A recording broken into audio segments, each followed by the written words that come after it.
The 2024 Monaco Grand Prix. Absolute chaos and then complete boredom. But we're going to break that down for you. This is Turn 1. I'm Jeremiah. I'm Thomas. And we're going to go ahead and break down the 2024 Monaco Grand Prix. Yeah, I think we've got 4 big topics today, right? And as always, we'll put the thumbnails or the timestamps down in the description if you want to check those and skip around. But we're going to do the race recap. And like Jeremiah hit on, look, we got some action at the top. Not much after that. So we'll cover it. We want to talk hometown kid, the Monégasque Charles Leclerc, of course, in his day. There were 2 crashes, both of which need some investigation on our end. And then finally, just Monaco in general. I mean, I know that's a big topic for every F1 fan. It's historic. It's got legacy. You can't get rid of it. But maybe you and I can talk through some ways to make it better. But let's start with the race recap. We come into the race after a pretty crazy qualifying where you have, again, Charles Leclerc going first. You have Oscar Piastri in the McLaren rolling second, which is pretty different from how this season has gone, where Lando has been tearing it up for McLaren. And then Carlos Sainz coming in third. So the biggest surprise there, no Red Bull in the top 3. Yeah. In fact, one Red Bull out in Q1. Yeah. CHECO. It was an odd one. It was definitely an oddball. You expect to see, I guess you expect to see the Red Bull up top, but it looks like they're going to struggle to find their form for this season. I mean, Monaco is always up in the air. You never know. It's really just about the driver. It's really not about the car whatsoever. And I wouldn't say that Max is sheer dominance when it comes to Monaco by any means, because it always seems like he has a battle for that top spot in qualifying. But it's just wild to see a Red Bull nowhere near the top 3. Well, we talked about this, right? So qualifying is odd because in Monaco especially, it's the one race where if you start out of position, which happens a lot in Formula One, cars from various teams will qualify out of position. And all that means is that you underperformed what your car is typically able to do. In any other race, you can work your way back up. Go to the Red Bull Ring, go to Spa, go to Silverstone, whatever. You can work your way back up over the 60, 70 laps. In Monaco, maybe you can work up a place, 2 places if you're really lucky. I mean, there's not much, unless there's pure chaos and somebody destroys their pit stop and rain breaks out and people get tire strategies wrong, there's no moving up. So when you have a guy like CHECO quali 16th, and you have Max qualify 6th, even with Max being the best driver in the world, and we've seen Max go from, 15th to 1st before? You can't go from 6th to 1st in Monaco. You just can't do it. Yeah, I think we'll go ahead and do the turn 1 breakdown. It's going to take me all of 30 seconds, and then we'll go into the rest of the race here. So, you have the grid lined up. Lights out, and away we go. Absolutely nothing happens. All the way up until the back of the grid. I mean, I say that. Carlos Sainz made a move for Piastri, wasn't able to get the job done, and that caused him to break his suspension a little bit, and we'll go into that a little bit later. But the very, very back of the grid, we have KMAG shooting up the inside of Zhou. Zhou gets knocked down a place, and then Bottas goes flying past Sergio. Sergio loses a place. Then you have Magnussen going up the inside past Zhou, past KMAG, all the way up, and now he's right on the back of Perez. I'll go ahead and go into what happens next, because that's where I want to lead this into. So, going out of turn 1, you have Sergio Perez all the way on the left side, Kevin Magnussen coming out way on the inside, sees an open gap, tries to make it happen. The gap slowly starts to collapse as Sergio moves over to cover up the spot. Magnussen doesn't back out, and Sergio, I guess, just didn't see him. Either way, both drivers collide, causing Sergio to start spinning wildly. Hulkenberg's like, all right, a lane open on the left side. I'm just going to slip through this. Bang, tapped on the back wheel. He's now spun, and both Haas's and the Red Bull are out immediately. Now, Zhou, he just kind of puts on the brakes and just watches this whole thing unfold, and then just kind of slips up the inside as the medical car is trying to see if everybody's all right. Goodness. Let's save our thoughts on that for a little bit later. Let's just go through the other accident at this time, but then we'll keep going through the race. So what was the other accident that happened like 10 seconds after that? So there's two more. So like I said, going into turn one, Carlos makes a move on Piastri, isn't able to get the job done, but they slightly tap wheels. Carlos Sainz suspension breaks, so as they're going uphill, they go towards the first turn, and Carlos just doesn't turn, goes straight on. Norris is going to go around him. Everybody behind him is going to go around him, and he's just kind of stuck there until everybody gets out of the way where he can go in reverse back up and kind of get this thing righted. As they're going through the hairpin, they're now approaching the turn right before the tunnel. This is when you have Esteban Ocon right behind Pierre Gasly, and Gasly is all the way to the left. And before they even get to the turn, His teammate. yes, both Alpine drivers, the team, Ocon goes up the inside. Clearly, he had some space before they got to the turn. That space is immediately taken away as both drivers are trying to get through a corner that realistically one car can get through with a little bit of space on each side. Esteban Ocon's going to ramp up the side of Pierre Gasly. Gasly's going to keep on moving, and Ocon is now damaged. He's going to have to retire the car. One term that you should never have to use in F1 is ramps up the side of. They're not meant to leave the ground. No, you see, you have Air Ocon over here as he goes up the side of Pierre Gasly's car. Hey, that's a t-shirt idea right there. Air Ocon. Air Ocon. Yeah, and so now you've got Ocon causing an accident that 30 seconds before Carlos Sainz pulls off. 10 seconds before that, you have the Haas's and CHECO in an accident. It was a pretty great first lap for Monaco, if I'm being honest. I agree. And then we had a 45-minute red flag. Yep. That was fun. Because there was debris everywhere. I mean, it looked bad. And then if you look at the Red Bull, they finally lifted up with the crane, and two or three of the wheels are just, three wheels are just dangling. One wheel's just missing. Oh my gosh. I love it when they pick those things. That outside of Mick's split in half Haas car, that might have been the worst looking F1 chassis was CHECO's. I mean, it was just, what do they call it? The monocoque, right? It was literally just the shell and nothing else. And I think Brundle call it something that I hadn't heard it referred to before, just the survival pod. Yeah, which I'm assuming is just like the reinforced area that protects the driver. Everything but the open wheel part of the car, basically. Yeah, so red flag, big long wait. They go back to the starting grid, and they go back to the original starting order. Carlos is able to get his car back out there. I know you have an issue with this. I do, because as the rules state, if they're able to get through the end of Sector 1, then before the flag comes out that stops the race, then the race resumes in the order of where the flag was thrown based on if they finish the sector. So if they don't finish Sector 1, then the grid goes right back to how it started. If they finish Sector 1, then how the grid lined up or how the order fell after that first sector is how they would go back for the restart. Now, I went back and I watched this a couple times. Going into the tunnel, it was clearly lighting up green on that little screen that they have that lights up yellow, green, red, whatever the flag is, so the drivers can see it. It was clearly lighting up green. As they get to the end of the tunnel, the comms guys come on. They're like, there's a red flag, and then that thing is flashing and it's lighting up red. So that would tell me, which, by the way, the tunnel is very clearly in Sector 2. So that means the completion of Sector 1.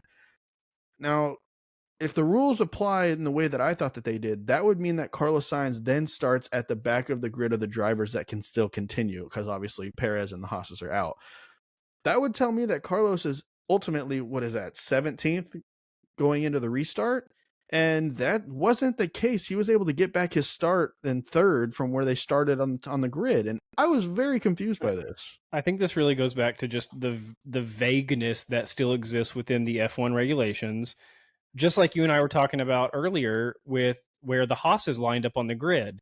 It feels like that's a cut and dry rule where if you break par ferme, no matter what, you start from the pit lane. But the FIA just made a decision to put them in 19th and 20th. I feel like it's the same here. They looked around and said, oh, because this accident happened in Sector 1 and we threw a yellow flag in Sector 1, we're going to use that as the delineation point rather than when the red flag was thrown, which was later. It feels like it's just up to somebody's decision. Like, what they Which, do. which is weird because when you go back to what was it, Michael Massey, Yeah. he had the full decision making of the entire race anytime a situation like this unfolded, and they got rid of that and allowed it to be multiple people's decisions, just for all of them to ultimately do the exact same thing that one person would have done. Again, as you read the rules, both Haas's should have started the pit lane, and when you're looking at the red flag situation, they should have gone back to the order after sector 2. After one, After 1, yeah, not the race start before right. that. I don't know, but it really helped out Carlos because Carlos gets his car fixed, starts third behind Oscar in second, Charles in first, and stays in third for the remaining 75 laps. So basically nothing else happens in this race. There's a couple notes that I do have. For one, you had Lance Stroll in 11th, Fernando Alonso in 12th, and Fernando Alonso was told by his team that he needed to create a gap so that Lance Stroll could pit, which, first of all, I don't understand why you had to pit when every single driver pitted during the red flag and changed their tires, and now you're supposed to be able to take that to the rest of the race, but whatever. Anyway, Lance Stroll needed a pit. Fernando Alonso opened up a gap because obviously no passing is possible in Monaco, so he was able to make that happen, and then immediately Lance Stroll punctures his tire, and ultimately has to pit again, putting him at the back. But Fernando Alonso, in his mind, he's thinking, oh, I have to open up a gap to allow Lance to pit so that we can still get a point. He's thinking Lance is in 10th. That's why we're doing this strategy, so that Lance can stay in 10th and we can keep this point. So when Lance punctures his tire, he thinks that he is now in 10th and he's going to get this point. Now, so that's why there was some confusion with him and his radio engineer. As he's like, "What place are we in?" And he's like, "I thought we were in the points." He's like, "No, we're in 11th. Sorry." And it's like, wow. So why did I open up a gap just for him to pit, come back out, and still not be in the points? It made zero sense to me, and it kind of made Fernando look a little foolish, which stinks to say, but that was all team strategy error, not him. Well, and with Lance doing the pit stop, everybody was struggling with tire drag. Everybody, Charles, Oscar, Carlos, Lando, all of them were struggling. They're coming on the radio. They were coming on the radio at like lap 38 saying they were struggling. They all pulled it off, though. Lance can't pull off this tire management program that everybody else can pull off. Yeah, and drivers had to sacrifice some things. Like George Russell had to sacrifice an immense amount of speed, as he's told, to save his tires, and because of that, every single driver behind George Russell has to slow down, this being Max, which is why a lot of the drivers in this entire Grand Prix said it was boring. I mean, they had to go slower than they would have liked to have gone the entirety of the race. They're all stuck behind George. There's just big gap. Nobody can make any overtakes. They're basically just parade lapping for 80 laps or 70, whatever laps that it is. Yeah, I do have. I mean, the last thing that we'll wrap up with for this recap will be kind of just Monaco in general, and I want to talk about some of the ideas around pit stop strategy that I've heard some of the drivers bring up, because you might be saying to yourself, well, why don't all the drivers pit? You got to remember, Monaco's not like any other race where you can use your tires, right, to get back up to where you were. So if you pit from 5th and you come out in 10th, you ain't working back up to 5th, like if no one else pits. So it's different. So we'll get into that later. So yeah, your race goes on for like an hour and a half after that, and the top 10 finish in the exact same order they were when you started that hour and a half stint. So Charles wins. We'll talk about him next. But a really good day, I think for Oscar, of course, a good quali, and then a good race for Piastri. I mean, he's close. I mean, he's not Lando good yet, but I mean, the kid is right there with all those other guys. I mean, if you looked at qualifying, he put out a banger of a lap where he separated himself from the rest of the grid. Charles obviously was right there with him, and then Charles put out his final lap that separated himself from Oscar. So you really had like Charles way up here, Oscar a little bit further down, and then all the way down here, the rest of the grid. And I mean, ultimately, that's how they finished. Yeah, because you had more. So Charles in first and Pierre Gasly in 10th. There's over a 1 second gap, which is pretty good for Monaco to have that sizable gap in quali. So Lando finishes 4th. Still a good day for him. I mean, Lando's still going to be working his way up the points. It's going to take a lot more of the season to do that because of how he started, but he's getting there. George Russell consistently finishing back in the top, 6 or 7 throughout this season. I mean, I'm not saying he's Mr. Consistency again, but he hasn't really caused any fits this year. Max Verstappen 6th. I mean, I'm not going to say it was a rough day for Max. It was a rough quali, and that leads to a rough day in Monaco where you just can't get much done. Lewis in 7th, Yuki pulling the 8 spot, followed by Alex Albon and Pierre Gasly getting that last spot. Of course, Fernando Alonso, like you mentioned, just missing out because of that brilliant Aston Martin strategy, coming in 11th. Giving Williams their first points of the season and giving Pierre Gasly his first points of the season. Hey, now there's only how many teams without points? I mean, one team. It should be the only one, I think. They are the only team without points, man. Now, as far as drivers, you have both stake drivers and Logan Sargent. Yeah, Bottas will get a point sometime this year. I would assume so. Okay, let's talk about the hometown kid, the Monégasque Charles Leclerc. He has been cursed 4 years at this track. If you want to go back and watch that, I'll have linked our preview in this video so you can click on that and go check it out. But he just has never had success at his hometown track. In what, 6 or 7 years of racing it now? This would be his 7th year, I think, racing it. I mean, I can tell you in F2 it was a DNF, and then getting into F1 now he's at Alfa Romeo DNF, and then finally in a Ferrari DNF. Then he gets pole position, but then has a gearbox or transmission problem, so he couldn't start.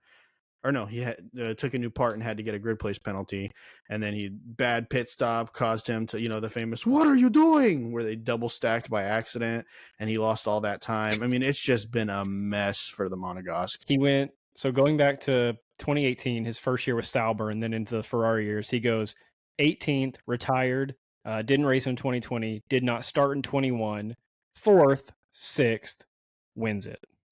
Now, keep in mind, the 4th and the 6th, you're thinking, man, 4th and 6th is pretty good. No, 2022 was the year Ferrari was cooking. 4th was not a good result.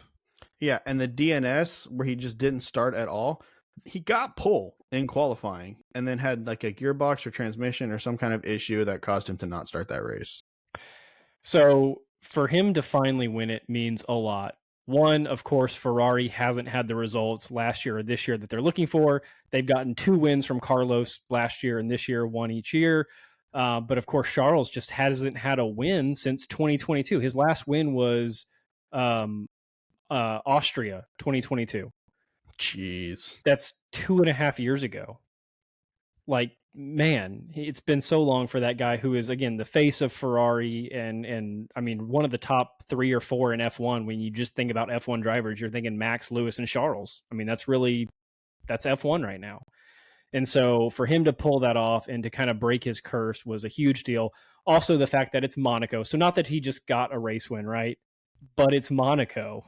It's his race. He's the first Monégasque driver since Louis Chiron back in 1931 or some such to win the Monaco Grand Prix. Something like 98 years ago or something like that, or there hasn't been a Monégasque to win the Monaco Grand Prix. There's never been one to win Formula One. Louis Chiron won it when it was just a standalone event, for motorsports racing. And so, I mean, he's already going to be cemented as one of the great F1 drivers just because he's one of the great F1 drivers. But this adds a whole nother level to it. You think about Daniel Ricciardo winning Monaco. You think about Lewis and Max and all the champions that have won Monaco. It puts you in another level of drivers. Hey, here's a little random oddball here, and we're going to move on from this immediately after I say this. So, did you happen to see the boater that just randomly drove into multiple boats that are just docked and ramps up them? Dude was hauling it in a no wake zone. What was that? Why? Hey, if I'm Charles Leclerc, I'm paying somebody to do that next year. That's my good luck charm. He just walks up to somebody, hey man, I'll give you 10 grand if you plow this boat into that dock right there. I think you need more. You're going to spend a little time. You're going to spend some time in a Monégasque jail, but I promise it's not that bad. They've got oysters and caviar on Friday nights. So it's all right. Oh, gosh. I don't know. Do you have any thoughts on Charles? I mean, a big day for him and Ferrari overall. Huge. Dude, him jumping into that bay, that was awesome. Okay, so they come on and they're like, the tradition or the legacy, the history, whatever they wanted, whatever they were saying to like say that this was some kind of historical event at Monaco, wasn't it jumping into a pool, not the ocean? That's a Red Bull thing. We saw Daniel Ricciardo and Max Verstappen and Christian Horner all do that. And that was like in a pool, though. I want to say maybe, and I could be wrong here, obviously, because I didn't do research into this, which I probably should have. But I want to say that the whole jumping into the bay thing, that's got to be like something that the old Monégasque winners used to do back in the day. And since there just hasn't been a Monégasque winner in like 98 years, it's like the age-old tradition. Of course, I may be wrong. Maybe they are referencing the Red Bulls jumping into the pool. It could be. I haven't seen it. And comment, of course, if we're 100% wrong on this. Again, we started watching Formula One really in the 2022 year. And, of course, we watched Drive to Survive. And since we've done this show, we've done a lot of historical research, but not celebrations after race wins research. Yeah, the only celebration for a win that I've ever done research on is the famous shoey. The shoey. Yeah, so big day for Charles and Leclerc, and that honestly helped Charles keep his lead over Lando in the standings. I mean, that's huge. You said big day for Charles and Leclerc. Oh. Well, two different people. And when Arthur eventually makes F1, we can say Charles and Leclerc. Oh, yeah. I guess you're right. Let's go into these two crashes. Oh, go ahead. Yeah, that's actually where I was going to segue to, so go ahead. So let's start with the one that I think we can agree on, which is the Ocon-Gasly situation, because we can kind of breeze through this one. Ocon, 100% at fault. I think he even admitted that he was at fault there. He tried to squeeze a gap on lap 1 that, in my mind, you should only try to squeeze that gap before you go into the tunnel if it's the final 3 laps and you've made up distance on somebody and you're trying to break into points. Yeah. That's it. Yeah. If you're 11th and you're trying to get 10th, that's the only reason you go for that pass. Yeah, I mean, you definitely don't do that on the opening lap of a 70, 80 lap race. To your teammate and take yourself essentially out of the race. And again, that turn, there's nowhere good to pass in Monaco. Don't get me wrong. There's nowhere good to pass. But that turn is where 70% of Monaco crashes happen. Because people don't have control coming out of that turn because they power slide going into the tunnel. Well, he's definitely getting his heat for that because I believe there's even talks of him being replaced for the Canadian Grand Prix this next race. Speaking of Mick Schumacher. Yeah. Love it. I love it. They strategically waited until after Monaco to bring him in. They can't afford another split in half car. Oh, no. So Esteban takes himself out. Pierre does get a point, which is fine. He started in 10th, finished in 10th, so it didn't really affect his day. But I think from a team standpoint, it just shows that things are not going well at Alpine from a strategy or morale standpoint. Flipping over to the bigger incident, the 3-car pileup between CHECO and the 2 Haas drivers. I think we stand on different sides of this argument. Extremely. Do you want to open with your case? Absolutely. All right. Your Honor, if I may. If it pleases the court. Yeah. So you had Sergio Perez, Nico Hülkenberg right behind him, and Kevin Magnussen shooting up the inside going into turn 1. Kevin Magnussen gets around Nico Hülkenberg and it slots himself in. Not slots himself as in gets behind. He stays inside going out of the exit of turn 1. Sergio, as he exits turn 1, is riding the left wall. Kevin Magnussen, since he went for the overtake on his teammate, is all the way inside on the far right side. There is a massive gap between Sergio Perez and the wall on the right side. Kevin Magnussen, who got a good exit, sees this gap and says, I'm going to take it. Takes off towards it. Now, before you come back with some snooty thing, I'm going to go ahead and add this too, just to really, really nail this. There is literally 2 lines that separates that part of the track into 3 different lanes for regular drivers.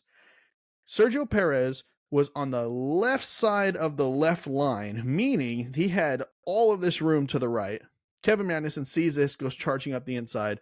Sergio then goes in between the 2 middle lines, indicating he's in the middle of the track, then goes to the right line, all the way over to the right and eventually squeezing Kevin Magnussen into the wall. Nowhere to go. Yeah, he could have slammed on the brakes, but this is Monaco. There's not a lot of overtaking opportunities. You got to get what you can get. And Sergio being completely oblivious to the other drivers around him, which you're an F1 driver. You should know where every car is at all times. Squeezes him into the wall, causes Sergio to spin. And Hülkenberg obviously was just kind of collateral damage. There seems to be a split on the internet, and by the internet I just mean Reddit, because that's where people argue about things, about who's at fault. And of course, both of the drivers pointed the finger at the other. Both teams pointed the finger at the other. We don't have a definitive answer. In this situation, when I watched that in real time, I thought Magnussen went for a gap that was not there. Even watching the replay, I see how you think the gap was there originally, but when that gap starts to close, you back off. Because Sergio has the full racing line. He's fully ahead. He can dictate where he puts his car. And so long as he doesn't double move, meaning move left and then move right to cut you off, it's perfectly legal for him to veer to the right to close off a gap. There's nothing in the rules that says you can't close off a gap. You just can't double move on somebody. So once he picks that he's going right, like you said, he starts kind of in the left, then moves middle, then moves right. I don't see an issue with that move. To me, that sounds perfectly legal, and it's on Magnussen and the drivers behind to be aware of what's happening. So if Magnussen does have to slam on his brakes so he doesn't plow into a driver in a wall, then the people behind him need to be aware to slam on their brakes. I think that was a clean move by Sergio. I think Magnussen is 100% at fault, and I think like we've seen all this season, Magnussen is losing his mind. He is not capable of driving a Formula One car anymore. He's got the penalty points issue we talked about on at least 2 episodes prior to this one. I think he should have gotten a penalty point for this. I really do. I am surprised that he was not investigated by the FIA. And investigate Sergio too if you want to review that move. But man, I do not know how Kevin Magnussen gets in a car again. It's ridiculous. I can see by the rules that Sergio was not in the wrong, but I'm not necessarily talking about by the rules. I'm talking about it's the heat of the moment. You want to stay in the race. What do you do to keep yourself in the race? You do what Lewis does when Max does an absolutely atrocious, aggressive overtake. Get out of the way and stay in the race, which he then that's on Kevin didn't Magnussen to do. That's on the driver to behind to stay in the race, not the driver in front. You could argue the same point for Max Verstappen, who would aggressively overtake all day long and people would just give him the space. Being given the space versus not being given the space is a split-second decision. And as the behind all driver, the time you have to leave the space.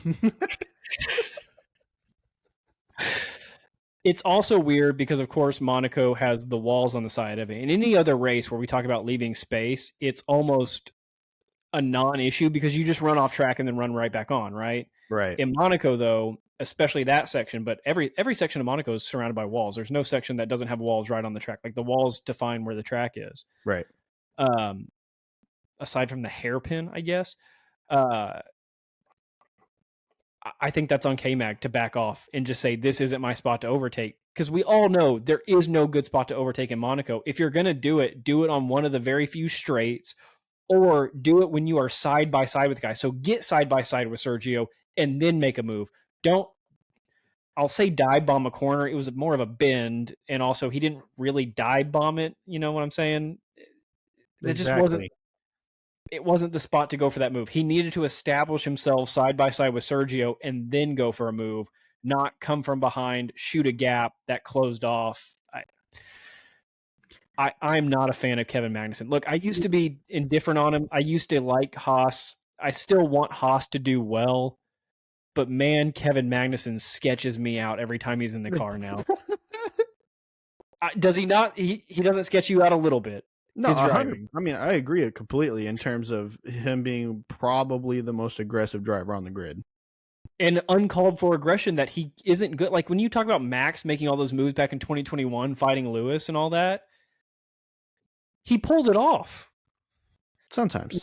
Minus the 1 or 2 times him and Lewis just didn't give up and took each other out. But Kevin Magnussen doesn't have that skill. And even if Kevin Magnussen does have that skill, he doesn't have the car that can pull that off. Whoa. You said Max pulled it off.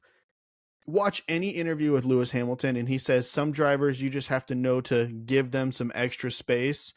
He's not pulling anything off. The drivers around are saying, oh no, here he comes. Which, to wrap this whole thing up, if you are an F1 driver, you have to know who your competition is. You know Kevin Magnussen is arguably, not even arguably, the most aggressive driver on the grid. You leave that man a hint of space at least.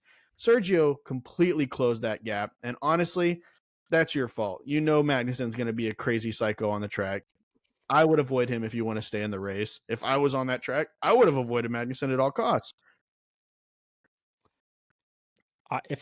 Last thing. If Kevin Magnussen, though, is in a Haas that needs points, CHECO doesn't really, CHECO could use points, of course, but like points are way less important to CHECO than Kevin Magnussen because CHECO will get more points this season.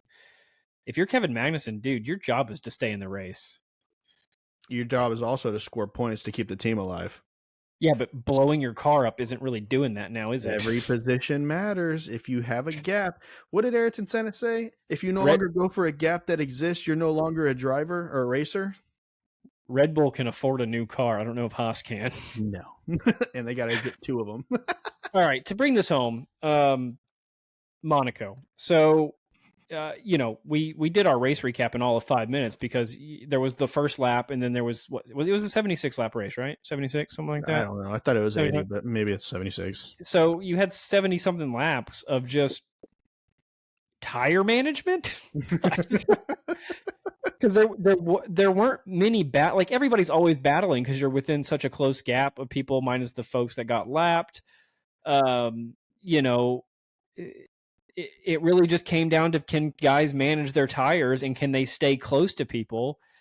And so when we talk about this, we presented ideas in the past. I think we did shorts on this, but I can't honestly remember if it was shorts or a full video where we gave some ideas for Monaco. One of my earlier ideas was just make Monaco a charity event every year. Either do it at the beginning of the year or at the end of the year. Maybe you make it in the middle of the year during one of the breaks and have them do it in go-karts. Yeah. Or some kind of tuned down, version of a car, something funny, maybe historical cars, which they've done before. They've done the historical car race.